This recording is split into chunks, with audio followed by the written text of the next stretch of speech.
आप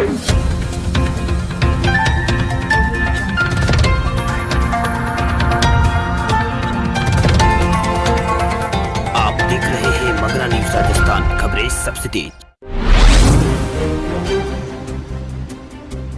सरकार ने की घोषणा, अगर नहीं भरा है इनकम टैक्स रिटर्न तो जुर्माना भरने के लिए हो जाइए तैयार। केंद्रीय प्रत्यक्ष कर बोर्ड यानी सीबीडीटी ने आईटी रिटर्न दाखिल करने के लिए नियत तारीखों के और विस्तार की प्रतीक्षा कर रहे करदाताओं की उम्मीद पर पानी फेर दिया है। सीबीडीटी ने साफ कर दिया है कि रिटर्न भरने की समय सीमा को अब और आगे नहीं बढ़ाया जा सकता। इससे कर विभाग की कार्यप्रणाली और सरकार के कल्याणकारी कार्यक्रमों में बाधा उत्पन्न हो सकती है। वहीं सरकार के इस फैसले का मतलब व्यक्तिगत करदाता जो रिटर्न भरने के लिए जिन्हें 10 जनवरी की समय सीमा से जुड़ चुके हैं, उन्हें अब इस प्रक्रिया को पूरा करने के लिए जुर्माना भरना होगा। इसी तरह जिन करदाताओं ने रिटर्न दाखिल करने से पहले ऑडिट रिपोर्ट दाखिल करनी होगी, उन्हें 15 जनवरी तक ऐसा करना होगा। वहीं आयकर विभाग ने रिटर्न भरने की तारीखों को आगे बढ़ाने के लिए इनके पास कई सुझाव मिले थे, क्योंकि कोरोना महामारी की वजह से व्यवधान के कारण समस्याएं पैदा हो रही थी। यह सुझाव था कि सभी श्रेणियों के करदाताओं के लिए तारीखों को बढ़ाकर 31 मार्च कर दिया जाए। वहीं सीबीडीटी ने यह भी कहा है कि भारत अन्य वैश्विक अर्थव्यवस्थाओं की तुलना में अधिक उदार है, यहाँ पर अधिक उदार ये रहा है।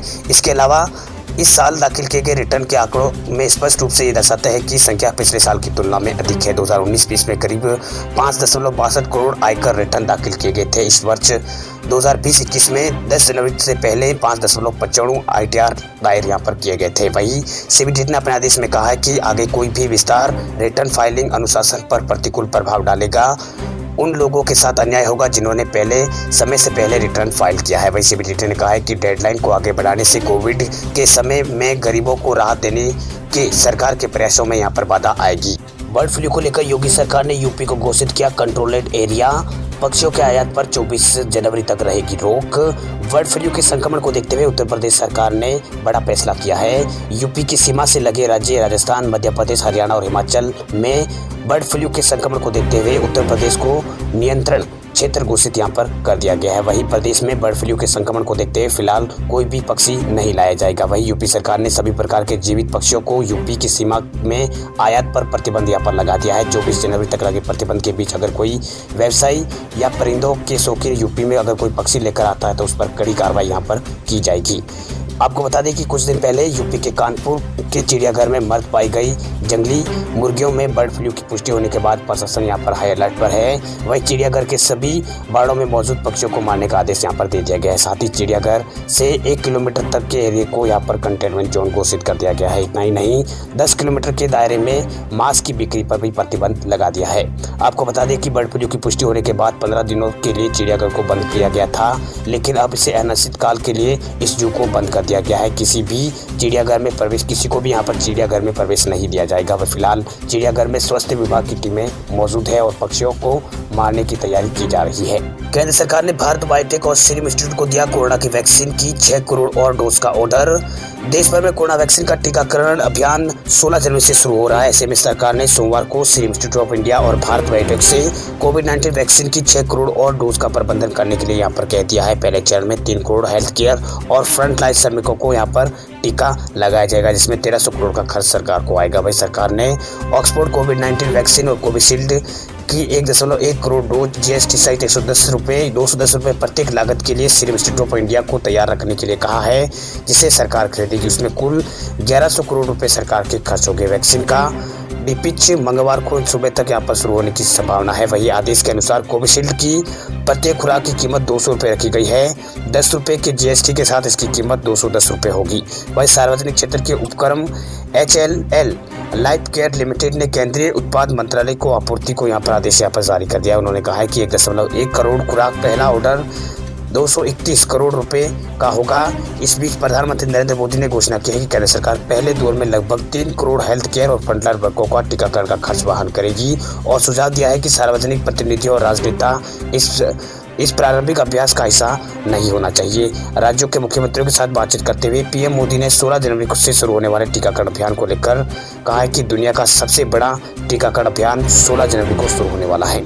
साथ ही उन्होंने कहा है कि कोविड-19 के लिए टीकाकरण पिछले 3-4 हफ्तों से लगभग 50 देशों में चल रहा है और अब तक केवल 2.5 करोड़ लोगों को टीका यहाँ पर लगाया जा चुका है, जबकि भारत का टारगेट है कि अगले कुछ महीनों में 30 करोड़ लोगों को टीका लगाए जाने का है। पंजाब राज्य में पेट्रोल, डीजल और प्रॉपर्टी खरीदना हुआ महंगा, सरकार ने लगाया है स्पेशल सेस। पंजाब की जो मंत्रिमंडल की बैठक कल हुई थी उसमें एक बड़ा फैसला यहाँ पर लिया गया है। पंजाब मंत्रिमंडल ने पेट्रोल, डीजल और अचल संपत्ति की बिक्री पर स्पेशल इंफ्रास्ट्रक्चर डेवलपमेंट चार्ज लगाने की मंजूरी यहाँ पर पंजाब सरकार ने दे दी है। इस निर्णय का यहाँ पर उद्देश्य है कि राज्य भर में समग्र बुनियादी ढांचे को विकास को यहाँ पर और गति देना है। इससे सरकार को 216.16 करोड़ रुपए का अतिरिक्त राजस्व प्राप्त सरकार को होगा। इस सरकारी बयान के अनुसार इस प्रावधान के तहत होने वाली वसूली को पंजाब इंफ्रास्ट्रक्चर डेवलपमेंट बोर्ड के डेवलप फंड में से जमा किया जाएगा। वही इसके तहत राज्य के भीतर पेट्रोल, डीजल की बिक्री पर 25 पैसे प्रति लीटर की दर से यहाँ पर शुल्क लगेगा। वही इसी तरह राज्य में अचल संपत्ति की खरीद के मूल्य में प्रत्येक 100 रुपये के लिए 0.25 रुपये की दर से विशेष शुल्क यहाँ पर लगाया जाएगा। वही मुख्यमंत्री कैप्टन अमरिंदर सिंह की अध्यक्षता में मंत्रिमंडल पंजाब इंफ्रास्ट्रक्चर एक्ट 2002 में कुछ संशोधन के लिए एक अध्यादेश की घोषणा यहाँ पर की गई है। वही पंजाब मंत्रिमंडल ने व्यापारियों के लिए निलंबित बकाया राशि को एक मुश्त निपटान योजना को भी मंजूरी यहाँ पर दे दी है। वही बयानों में कहा गया कि इस योजना को पूरे पंजाब में 1 फरवरी से पूरे पंजाब में लागू किया जाएगा। इसका सरकारी खजाने पर 121.06 करोड़ का यहाँ पर वित्तीय बोझ पड़ेगा। ऐसे सभी डीलर जिनके मूल्यांकन 31 दिसंबर 2020 तक किए गए हैं वे 30 अप्रैल तक इस योजना के तहत लाभ के लिए आवेदन कर सकते हैं। ड्राइविंग लाइसेंस बनाने वाले लोगों के लिए खुशखबरी। बिहार, मध्य प्रदेश, उत्तर प्रदेश सहित कई राज्यों में अब ड्राइविंग लाइसेंस और आरसी बनाना हुआ है आसान। उत्तर प्रदेश, बिहार, मध्य प्रदेश, झारखंड जैसे राज्यों में नए साल में ड्राइविंग लाइसेंस बनाना अब पहले की तुलना में और आसान हो गया है। इन राज्यों में अब लर्निंग लाइसेंस बनवाने के लिए ज़्यादा दिनों तक इंतजार नहीं करना पड़ेगा।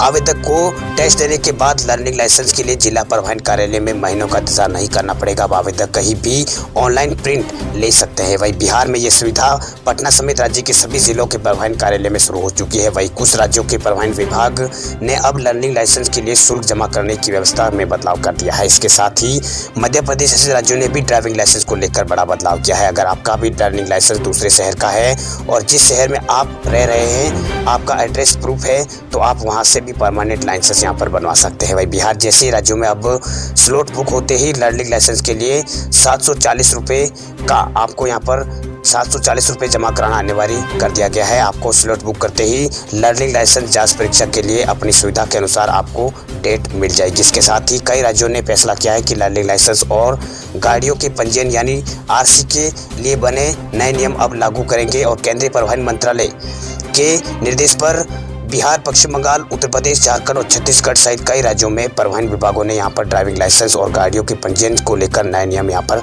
लागू कर दिए हैं। वही बिहार परिवहन विभाग के मुताबिक बिहार में आवेदन सिर्फ ऑनलाइन किया जा रहा है। वही ऑफलाइन व्यवस्था पूर्ण रूप से यहाँ पर बंद कर दी गई है। वही जिला परिवहन कार्यालय में ऑनलाइन परीक्षा हो रही है। वह 10 मिनट की परीक्षा में ट्रैफिक नियमों से जुड़े 10 सवाल के जवाब पूछे जा रहे हैं और इनमें 6 सवाल सही होना चाहिए। वही लर्निंग लाइसेंस टेस्ट का परिणाम आने के बाद सर्टिफिकेट प्रिंट के लिए आवेदकों को अब आरटीओ में बैठकर इंतजार नहीं करना पड़ेगा। आपके मेल पर आप ऑनलाइन प्रिंट निकाल सकते हैं। वहीं दूसरे राज्यों के तर्ज पर दिल्ली सरकार ने भी आरटीओ में बढ़ती भीड़ को देखते हुए 4 और नए परिवहन कार्यालय खोलने पर दिल्ली सरकार विचार कर रही है। दिल्ली के परिवहन मंत्री कैलाश गहलोत के मुताबिक दिल्ली में अभी तक 13 ट्रांसपोर्ट क्षेत्रीय कार्यालय चल रहे हैं। इन कार्यालयों में ड्राइविंग लाइसेंस, अंतर्राष्ट्रीय ड्राइविंग लाइसेंस और वाहनों के पंजीकरण और परिचालक लाइसेंस आदि जारी किए जाने का काम हो रहा है। कोरोना काल में इन कार्यालयों में काम का अत्यधिक बोझ बढ़ रहा है, इसलिए ड्राइविंग लाइसेंस के लिए 2 से 3 महीनों की यहाँ पर वेटिंग चल रही है। वेटिंग का समय कम करने के निर्देश के बावजूद स्थिति में कुछ यहाँ पर सुधार नहीं हुआ है। एसबीआई की एफडी पर मिल रहा है ज्यादा मुनाफा, पहले से बढ़ गई है ब्याज की दर। भारतीय स्टेट बैंक ने अपने ग्राहकों को फिक्स डिपॉजिट यानी एफडी के जरिए मुनाफा कमाने का अच्छा विकल्प भारतीय स्टेट बैंक देता है। यह कमाने का अर्थ है एफडी पर मिलने वाले रिटर्न से। वही एसबीआई ने अपने ग्राहकों को एफडी पर अच्छा खासा रिटर्न यानी इंस्टेंट रेट यहाँ पर देता है, जिससे जमा पूंजी पर मिलने वाली राशि बड़ी हो जाती है। वही एफडी कैटेगरी में स्टेट बैंक ने अपने कस्टमरों को 5 तरह का फिक्स डिपॉजिट स्कीम मुहैया स्टेट बैंक कराता है। इस योजना में निवेश कर कस्टमर अच्छी राशि प्राप्त कर सकते हैं। वही स्टेट बैंक ने नए साल पर अपने ग्राहकों को तोहफा देते हुए ब्याज दरों को बढ़ा दिया है। वही एफडी की यह बढ़ोतरी 0.10% यहाँ पर कर दी गई है। ये चुनिंदा मैच्योरिटी पीरियड की एफडी पर लागू होगा। वही से 8 जनवरी 2021 से बैंक अमल में लाना बैंक ने यहाँ पर शुरू कर दिया है। इसलिए जो लोग एफडी में अब निवेश करेंगे उन्हें पहले की तुलना में ज़्यादा ब्याज मिलेगा। इसी के साथ एसबीआई ने डोमेस्टिक रिटेल टर्म डिपॉजिट के अलावा डोमेस्टिक बल्क टर्म डिपॉजिट की ब्याज दरें भी बदली है। अब बात करें देश भर के कोरोना आंकड़ों की, तो देश भर में कोरोना आंकड़ों में आई है जबरदस्त गिरावट। जून के बाद भारत में सबसे कम मामले दर्ज हुए हैं पिछले 24 घंटों में। पिछले 24 घंटों में भारत में सामने आए हैं 12,584 कोरोना के नए मरीज। देश में जानलेवा कोरोना वायरस के नए मामले अब दिन ब दिन देश भर में घट रहे हैं। देश में पिछले 24 घंटों में कोरोना महामारी के कुल 12,584 नए मामले सामने आए हैं। बड़ी बात यह है कि ये पिछले साल जून महीने के बाद नए मामलों की संख्या में पहली बार इतनी बड़ी गिरावट भारत में दर्ज की गई है। वहीं मिड जून में पहली बार 12,000 यहाँ पर आंकड़े पार दर्ज हुए थे। वहीं देश में पिछले 24 घंटों में 167 लोगों की कोरोना के कारण मौत हुई। इसके साथ ही देश में कोरोना से मरने वालों की संख्या अब 1,51,327 हो चुकी है। वहीं स्वास्थ्य विभाग द्वारा जारी किए गए ताजा आंकड़ों के अनुसार देश में कोरोना वायरस से अब तक 1,04,79,179 लोग यहाँ पर कोरोना संक्रमित पाए जा चुके हैं। पिछले 24 घंटों में कोरोना से 18,385 लोग ठीक हुए, जिसके बाद देश में अब कोरोना महामारी को हराने वाले लोगों की संख्या 1,11,11,294 हो गई है। वही जानकारी आपको बता दें कि अभी तक देश में 2,16,558 यहाँ पर लोगों का इलाज चल रहा है, यानी ये केस भारत में फिलहाल एक्टिव केस है। आपको बता दें कि पिछले 18 दिनों से देश में 300 से भी कम दैनिक मौतें दर्ज की जा रही है। देश में रिकवरी दर 96.43% हो गई है। मृत्यु दर 1.44% है। दैनिक मामलों में लगभग 82.25% केरल, महाराष्ट्र, छत्तीसगढ़, कर्नाटक, उत्तर प्रदेश, पश्चिम बंगाल, तमिलनाडु, बिहार और गुजरात राज्य से आ रहे हैं। वहीं भारतीय चिकित्सा अनुसंधान परिषद यानी आईसीएमआर ने बताया है कि भारत में कुल यहाँ पर 11 जनवरी तक कोरोना वायरस के लिए कुल भारत में 18,26,52,887 कोरोना के टेस्ट यहाँ पर सैंपल टेस्ट किए जा चुके हैं, जिनमें 8,97,000 टेस्टों की सैंपलिंग कल की गई थी। वही बात करें दिल्ली की, दिल्ली में पिछले 24 घंटों में कोरोना के 306 नए मामले सामने आए हैं। वहीं 407 लोगों के दौरान यहाँ पर 407 लोग इस दौरान ठीक हुए हैं। वहीं 13 लोगों इस दौरान 24 घंटों में मौत दर्ज की हुई है। वहीं राजधानी दिल्ली में अब तक कुल मामलों की संख्या 6,30,506 हो गई है। अब तक इस महामारी से 6,16,461 लोग ठीक हो चुके हैं।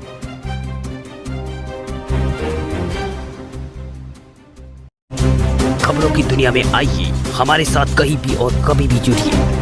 हम मिलेंगे फेसबुक पर, हम दिखेंगे यूट्यूब पर, हमें फॉलो कीजिए ट्विटर पर। देश प्रदेश की ताजा तरीन खबरों के लिए मगरा न्यूज राजस्थान के यूट्यूब चैनल को सब्सक्राइब कीजिए और साथ में घंटी का निशान दबाइए।